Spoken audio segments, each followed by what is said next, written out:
On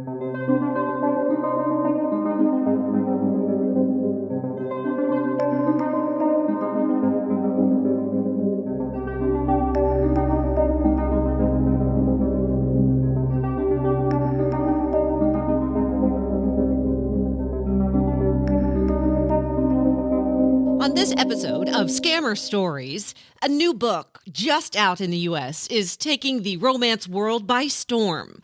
You've probably seen the reviews from many in our social media groups, or maybe you saw the piece in the Washington Post. Becky Holmes didn't know the pandemic and signing up for Twitter due to boredom would change her life. Her entertainment was messing with scammers at first. Then she got to know the victims. Here's Becky's story. Tell us a little bit about your life before this all started. You were single, you were a mom, you were working. Kind of what was going on in that time in your life? Well, before I started doing all of this, life was really, really different. I worked fairly senior position in public relations and crisis comms. And I'd had to give up that career several years ago because I got unwell. Just sort of at home, I bounced from one bad relationship to the next. Didn't really know where I was going. Things were quite difficult. When you plan your life around a career and then it's taken away, you're never quite sure where you are in the world. You're sort of left wondering what your place is. Yeah, you found yourself in crisis. You had to do your own PR crisis management. Oh, yeah, absolutely. I was like in crisis for years. I just didn't know what I was doing because I'd had this thing taken away. My marriage had broken up when I got ill. So it was an odd thing. And eventually got myself a little flat and COVID hit and I sort of started, doing all this stuff on Twitter. And okay, so let's start there because you weren't actually, like so many people who've gotten into this were actually scammed, but you were at home during the pandemic and you were just kind of bored. That's how you got into it, right? Yeah, absolutely. Yeah, it was pure boredom. I mean, the pandemic was so awful for so many people, but it changed my life in a really positive way. I think I'm the only person I know who came out of lockdown in a better position to how I went in. I set up a Twitter account in lockdown purely to combat boredom because I wasn't obviously seeing people. I wasn't working. So it was tough just being around on your own all the time. So you set up an account and it started with one tweet. What was that tweet? Oh, gosh. I'm not even sure what the tweet was. It was just at the time, it was just a general account. I think it was just kind of a hi, hello, or maybe mentioning something that had been on telly or a sitcom or something. I'd have to go back and look. And really quickly, after I set up my account, within days, couple of weeks, I had loads and loads of messages, direct messages into my Twitter inbox from these really young, good-looking guys. They all seemed to be dressed in military gear, saying they were from the US Army, they were on peacekeeping missions, and they thought I looked really great. Was there a part of you at all that was like, this could be real? There wasn't, but that is only because I got so many in at once. So I think if one person had messaged me and it had just been that one person who said, oh, hi, you look really nice, let's chat, I might actually have engaged with that person and I might not be talking to you like I am about this today because things might have been very different. But the fact that so many contacted me at once, all with the same story, it just immediately showed that something was up. So I'm actually very grateful. So you decided, well, I'm not doing anything. I'm going to go ahead and mess with these guys, right? Yeah. So to start with, I just, deleted them and blocked them. I thought, oh, whatever. And then after a little while, real boredom set in. So I thought, okay, I'm going to respond. Let's see what you've got to say for yourself. So I started talking to this guy. He said that, I think this particular guy said he was a doctor. And I was replying to him, and it was very obvious that he wasn't actually reading anything that I wrote. So with that in mind, I then thought, I wonder what I can say to you before you notice what I'm saying. And I started saying weirder and weirder things just to see if I could get a reaction. But he was just kind of sticking. You put some of those things in the book, but tell us kind of some of the things you would say. They're so funny. Yeah, so this first guy, I told him that I go on holiday to Jupiter. that I have more aubergines than I named a particular actress, that I like men to eat a whole duvet on command. He just wasn't picking any of this up. And I was thinking, oh, this is great. Just, really letting everything loose, saying whatever I wanted. And then even that started to get boring. So I started asking this guy, he was called himself Raymond. I asked him to put a series of fruit and vegetables up my bottom. I thought that's going to have to get a reaction. That's realistic for some people. I don't know about in the UK, but in the US, that's real. Oh, yeah, we have those people too. Okay. Yeah. We might even have more than you. I don't know. He said, pardon, sorry. So I thought, okay, you are listening. But then he went back onto it. So then I just started sending emojis of fruit and vegetables. And he got really confused. Anyway, in the end, this guy blocked me. But at that point, I had so much fun with it that I thought, right, every time one of these people messages me, I'm going to do whatever I can to confuse them and see if I can get blocked. And that's what I started doing. And as I started screenshotting the conversations and putting them up on Twitter, other people were getting really involved in it as well, really finding it funny. And so then you started getting contacted by victims. Victims started reaching out to you, right? Yeah, that's right. So I've been doing it for a little while. And at the time, it was purely because I was having lots of fun with it. I was making lots of people on social media laugh, and it was just something to do. And then it was kind of an unintended consequence, really, that people who had been the victim of romance fraud were messaging me saying, this has actually happened to me and I lost, this money or I nearly lost this or whatever it was. And it became very clear that these people hadn't told anyone in their life what was happening. So they were kind of reaching out to me as somebody who might understand. And I started speaking to people on the phone about it.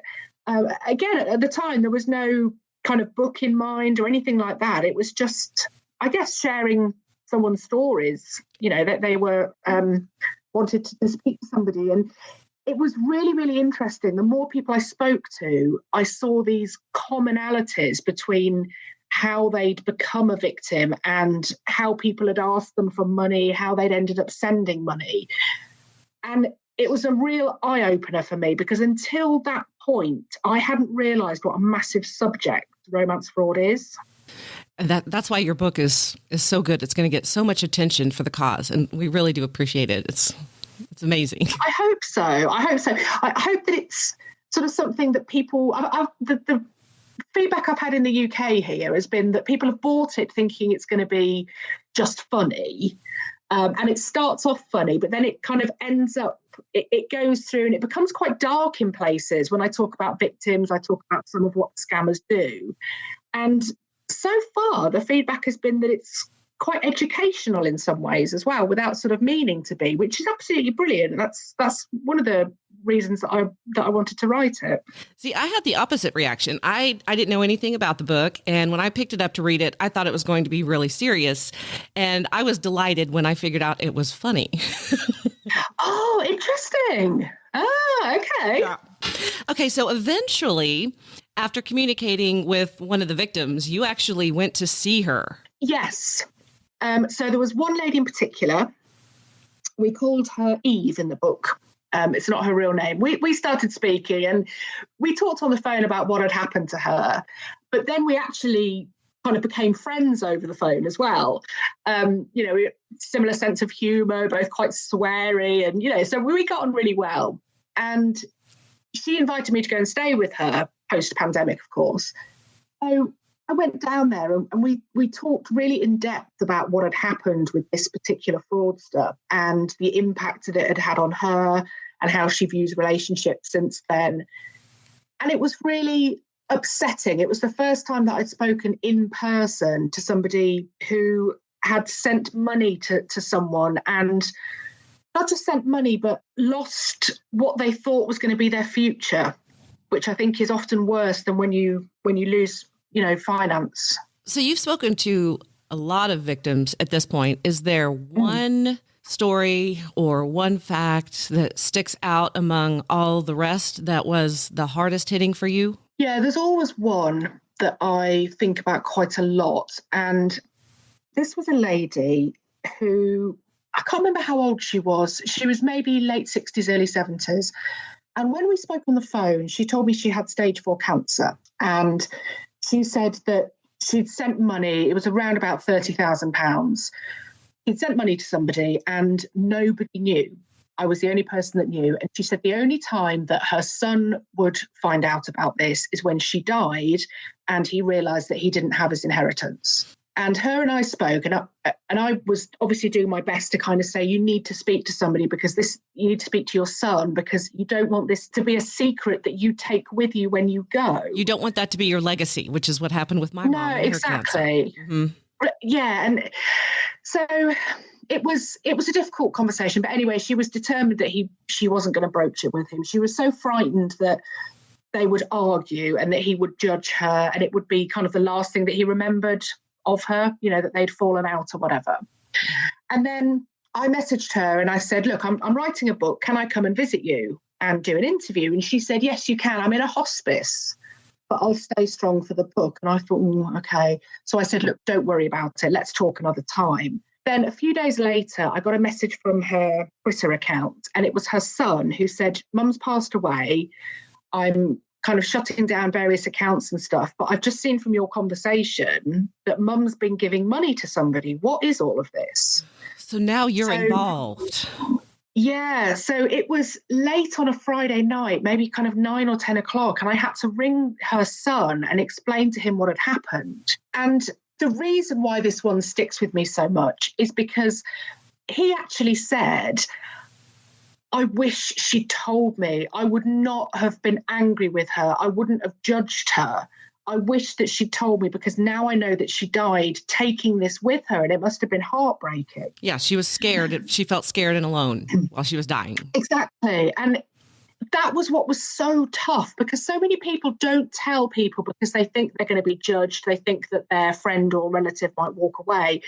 But this guy that I told, he wouldn't have done that. And it really bothers me that they didn't have that conversation before she passed away. That one's always bothered me in particular. Now, in the circles that we run in this romance scam world, some people don't want others to communicate with scammers because they feel like you're teaching them how to be a better scammer. Have you had anyone contact you who is angry about what you've done? No, I think the reason being because I'm very careful that I don't give them any tips. So, for example, some people will say, well, you shouldn't speak to somebody because you might say to them, oh, look, I know you're not real, because we don't say it like that. Yeah. I make sure that I never say that. Mine is purely based on, I guess, just kind of, wasting time and highlighting to other people, but never in a million years do I give them anything that will help them. I'm very, very careful of it. And one of my favorite parts of the book is when you said that they actually ended up taking your pictures and you contacted yourself. Yeah. I mean, that was a surprise, I can tell you, when my own picture popped up. And it said, hello, my dear sister. And I thought, really? What'd you think about yourself? Is that someone you'd want to talk to? Did you think this is a pretty lady? No. She looks nice. No, if in a parallel universe, I was talking to myself. I think I'd have blocked myself a really long time ago. It was really, really odd. And at first I thought that it was, somebody having fun at my expense. But actually, when I started engaging with that person, I thought, you haven't put two and two together here. So it was a really interesting conversation. She blocked, I blocked myself. I don't really know how I would explain it. I blocked myself after I told myself about some non-existent relatives needing some money for my non-existent mother. I don't know what it was. It all got really confusing. It was like, it was like something out of a sci-fi film in the end. Okay, so how did you get from that point to actually the idea of sitting down and writing a book? Because that's a huge undertaking. This isn't a small book. This is a lot, and very well written, by the way. And now I understand why, your background. again, I was very, very lucky with this. So what happened was I was doing my kind of Twitter thing and just having fun. And there's an author, she writes British crime fiction, sort of East End gangland stuff, called Kimberly Chambers. And I love her books. And I noticed that she started following me on Twitter. So rather pathetically, I messaged her and said, "Oh God, I love you." And she came back and said, "I love your stuff. Can I tell my agent about you?" And I said, "Well, yeah, of course you can." And it came through there. So I got signed up I had a conversation with her agent, got signed up. We worked on a proposal together. And initially, I thought that the book was going to be just a collection of my Twitter conversations. I thought it was going to be kind of the sort of book that you'd have in your toilet at home. You just flick through it. But it was actually the agency that said to me, "No, there is much more to this. You know, you've been talking to people who haven't shared their stories with anybody else. And it's a big subject. It's a much bigger subject than anybody realizes." So with that in mind, I then kind of went into full-on investigative mode. And it came from there. Okay, so there's information on every page. Every page you turn in this book, you learn some new details, some red flags, some things to look out for. So what are some of your biggest takeaways for people? When somebody tells you that they are in a particular profession, I think that's probably worth looking at. So, for example, a lot of romance fraudsters use the military. They also use working on an oil rig, and a doctor or a surgeon working abroad, sometimes a pilot. And the reason is because if you think about American military, any military and oil rig work, unless you are in those professions, you don't really know what goes on. So it's very easy for those people to say, "Right, I'm working away. I'm not allowed to have my phone on. I can't video call you because of X, Y, and Z." And we don't really know. So it's very easy for us to just say, "Oh, okay, fair enough. I'll wait to hear from you." It also gives them an excellent excuse to say that they can't get hold of any money, because obviously if they're on an oil rig, they can say, "Look, I'm in the middle of the North Sea. I've got problems with my banking app. I can't get to a cash point because I'm on an oil rig." Same with the military. They can say, "I'm in a war-torn village somewhere. I'm having an absolute nightmare with my internet." So there's these particular professions that they claim to have give an excellent number of excuses as to why they might need you to send them money. And one of the biggest questions I've had since my mom's scam started, and I've been doing this podcast, the question I get the most, and the question I had for myself in the beginning is, how can you stop victims from sending money? Of all the victims that you've spoken to, have you ever been able to talk them out of it? Have you ever been able to say something to get them to stop? The people that I've spoken to, it's been once this has all come out. Okay. So I have been contacted a lot by people who say, "Look, my mum is having this happen, my sister, whatever it might be. What can I do?" Exactly. And it's such a difficult one, isn't it? I mean, I'm lucky that I have a couple of friends here who are they know a lot about this stuff. So I'm able to kind of pass on information because, there's one lady in particular who was a victim of catfishing, and she's now set up an organisation to help victims. So there is at last somewhere that I can point people. But it's one of those things where what I have to say a lot of the time is, look, you might not be able to stop them. It might be something that they do and it's not in your control. However, what you can do is make sure that you're there for them if and when this all blows up, because it will. So some victims, they lose friends and family because people walk away from them because they've lied about what they're doing. They might have borrowed money, all these kind of various sneaky things that we do when we're being controlled by somebody. What I tend to say is, look, if you can't help that person at the moment, make sure that you make it clear to them that if anything were to go wrong in their relationship, you are still there for them. And you can at least then help them when it all comes out, which of course it will. And the group that you're talking about, is that Ruth at Scam Haters United that you send people to, just so other people know what group that they should contact to, is why I'm asking. Yes, absolutely. There is them. The one that I'm thinking of, which is brand new, is called Love Said. And it's been set up by somebody who was the victim of catfishing, but also her business partner, if you like, the partner in the organisation, is Cecilia Feelhoy, who was one of the girls in The Tinder Swindler. Oh, okay. Yeah. So they've set up something beginning of this year. It came out because I made a big thing in my book about how there was hardly anywhere that people could go. Exactly. And just as the book got released, they launched this new service. So we've kind of often laughed about, that really bad timing. So they're very good. They've been doing a lot over here, going around talking to businesses about the real impact that romance fraud can have. They've spoken to people in the Houses of Parliament about, various things that should happen. And they're out and about doing quite a lot at the moment. I think that there's more being done about this in the UK than there is in the US, which angers me. I mean, at the moment, there's Ruth running Scammer Haters and there's Anna and Cecilia running Love Said. But again, neither of those are funded. So it's still relying on volunteers. Yeah, but at least they've talked to Parliament. Our Congress hasn't heard from anyone. And I'm a part of advocating against romance scams. And we're not funded either. And they're trying to do things in D.C. And it's been like pulling teeth. That's Kathy, isn't it? I love them. Yeah. Yeah. Yeah, they're fantastic. And of course, there's Erin going out talking about the pig butchering scams. Mm-hmm. Yeah, which is huge now. Mm-hmm. Yeah, she's fantastic. Yeah, I said I'm going to send a copy of my book to everybody in Congress. So read this. Yes. And I'm wondering, too, because you used Keanu Reeves on the cover.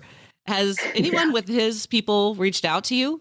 No, my agent sent a copy to his agent, very hopefully thinking that they might quite like it. But no, we haven't heard anything. But one of my friends did say to me the other day, well, listen, if he did contact you, you'd just block him thinking he's exactly. He'd have to send a note by pigeon or something. Yeah. What I'm hoping, though, because it's now out in the States, it will be amazing if he's walking down the street and it's in a bookshop window and he just sort of does a double take. I mean, that would just be awesome. And it's sad because they say he's the biggest gentleman in Hollywood. And for them to use his, just leave him alone. I know. They should pick on someone else. Yes, pick on someone mean. Yeah.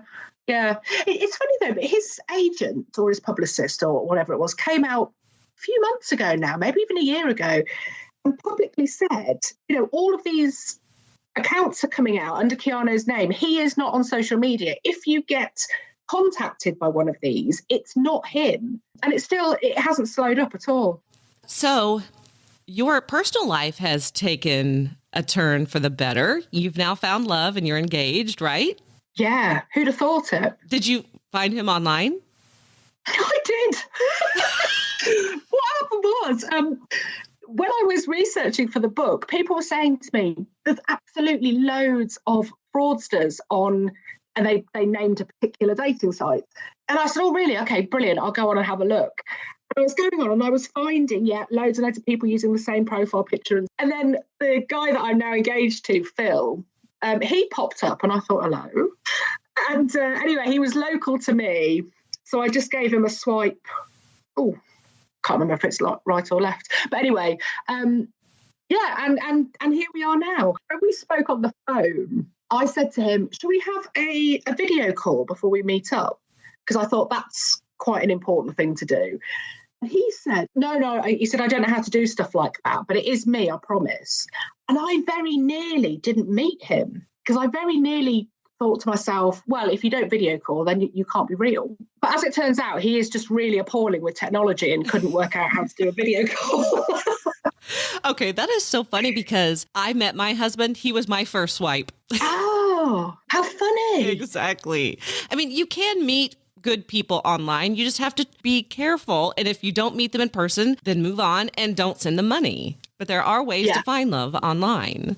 Oh, definitely. And a few people have said to me when I've done interviews, are you kind of putting people off finding love online?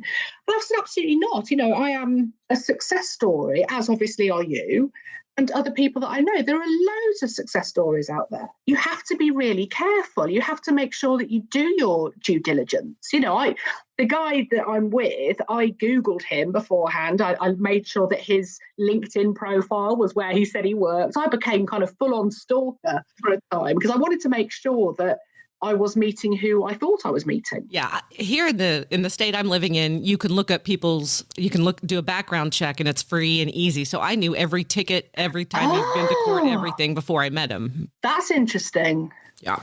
So that was helpful. He had some explaining to do when I met him. I was like, what was this about? And he was like, how did you know about that? But oh, wow. That sounds like a whole new show. Okay, so what do you think now that you're in the middle of this bizarre world? What do you think is the answer to stop it? Oh, if I knew that, I would have tried to implement it already. Yeah.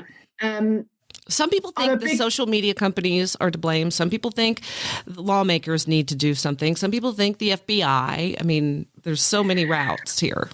I mean, ultimately, the scammers are to blame. I think social media companies, they need to do more.